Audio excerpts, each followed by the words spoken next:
Hey guys, this is Manish और आप देख रहे हैं स्टडी प्लैनेट। आज हम बात करने वाले हैं बीए प्रोग्राम थर्ड सेमेस्टर की एक इम्पॉर्टेंट सब्जेक्ट की। तो अगर आप लोग थर्ड सेमेस्टर के स्टूडेंट हैं और आपके पास बीए प्रोग्राम है तो आपका सब्जेक्ट है history of India from 1200 to 1700 AD। इसका एग्ज़ाम भी आने वाला है। तो आज की इस वीडियो में हम लोग बात करने वाले हैं कि इस सब्जेक्ट के अंदर, इसके एग्ज़ाम के अंदर कौन कौन से इंपॉर्टेंट टॉपिक्स या क्वेश्चंस हैं जो आपके एग्ज़ाम के अंदर ज़रूर आने वाले हैं। तो अगर आपका एग्ज़ाम है इसका तो आपको इस वीडियो को लास्ट तक ज़रूर देखिए।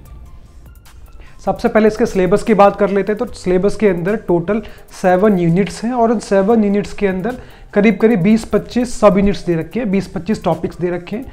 तो इतने सारे टॉपिक्स तो हम लोग नहीं, पर इनमें से जो भी इंपॉर्टेंट टॉपिक्स हैं करीब 6-7 टॉपिक्स की हम बात करने वाले हैं इस वीडियो के अंदर, जो अगर आप कर लेते हैं तो एग्ज़ाम आपका बहुत आराम से हो जाएगा।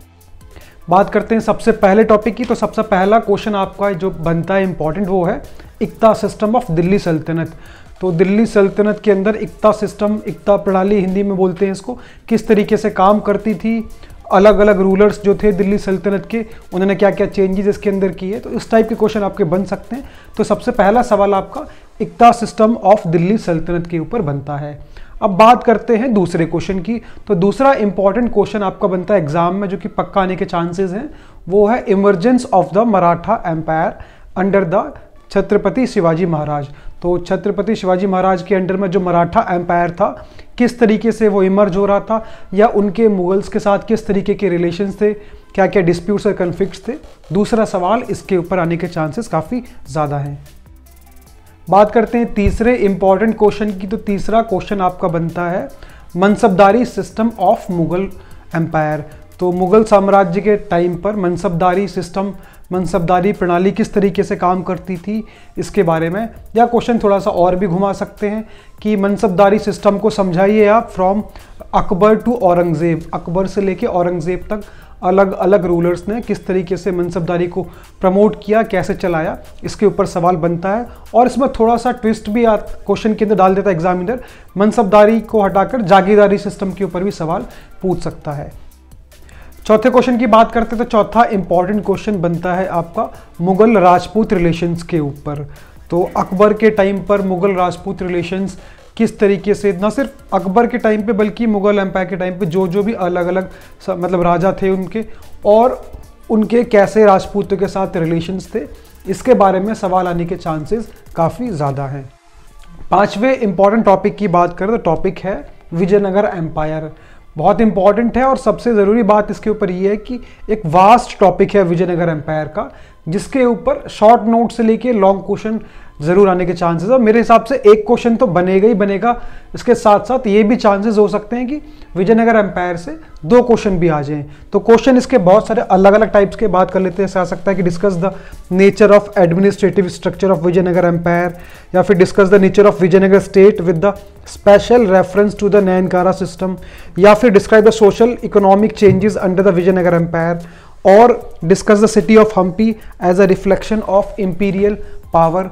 तो आप समझ रहे हैं कि टॉपिक बहुत वास्ट है विजयनगर का, और क्वेश्चंस घुमा फिरा के दिए जा सकते हैं, पर इनका कंटेंट सेम रखा जा सकता है। तो अगर आप लोग विजयनगर एम्पायर के बारे में पढ़ते हैं तो बहुत डिटेल में और वास्ट तरीके से पढ़ लीजिए, ताकि इसके ऊपर अगर कोई भी क्वेश्चन आता है, एक की जगह 2 क्वेश्चन भी आते हैं, तो उसको आराम से आप हैंडल कर सकते हैं।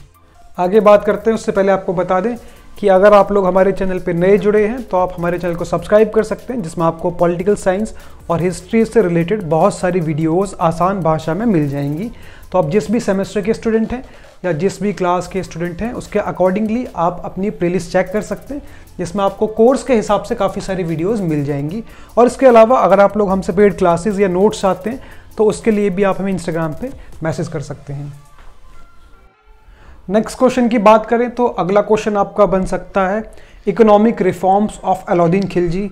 तो आर्थिक सुधार क्या क्या लाए गए थे अलाउद्दीन खिलजी की तरफ से। इसके क्वेश्चन थोड़े से चेंज हो सकते हैं, लेकिन कंटेंट सेम रहेगा।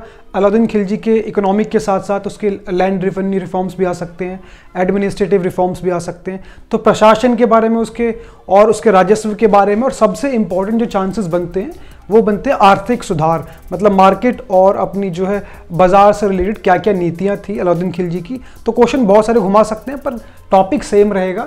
टॉपिक का नाम है economic reforms of the Alauddin Khilji. अब आखिरी इंपॉर्टेंट क्वेश्चन की बात कर लेते हैं।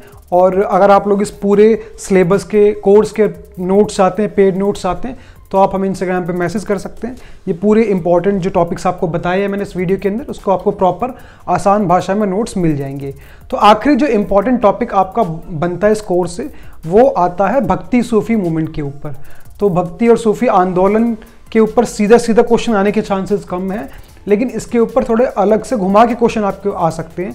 जैसे कि भक्ति सूफी से रिलेटेड आपके इनके जो इंपॉर्टेंट लीडर्स थे, जैसे कबीर हो गए, गुरु नानक देव जी हो गए, मीराबाई हो गई, या फिर चिश्ती सिलसिला हो गया, इनके ऊपर शॉर्ट नोट भी बनने के चांसेस काफ़ी ज़्यादा है और एक लॉन्ग क्वेश्चन भी आ सकता है। तो सीधे क्वेश्चन कम आएगा, भक्ति और सूफी मूवमेंट से रिलेटेड जो लीडर्स हैं उनके ऊपर क्वेश्चन आने के चांसेस ज़्यादा हैं।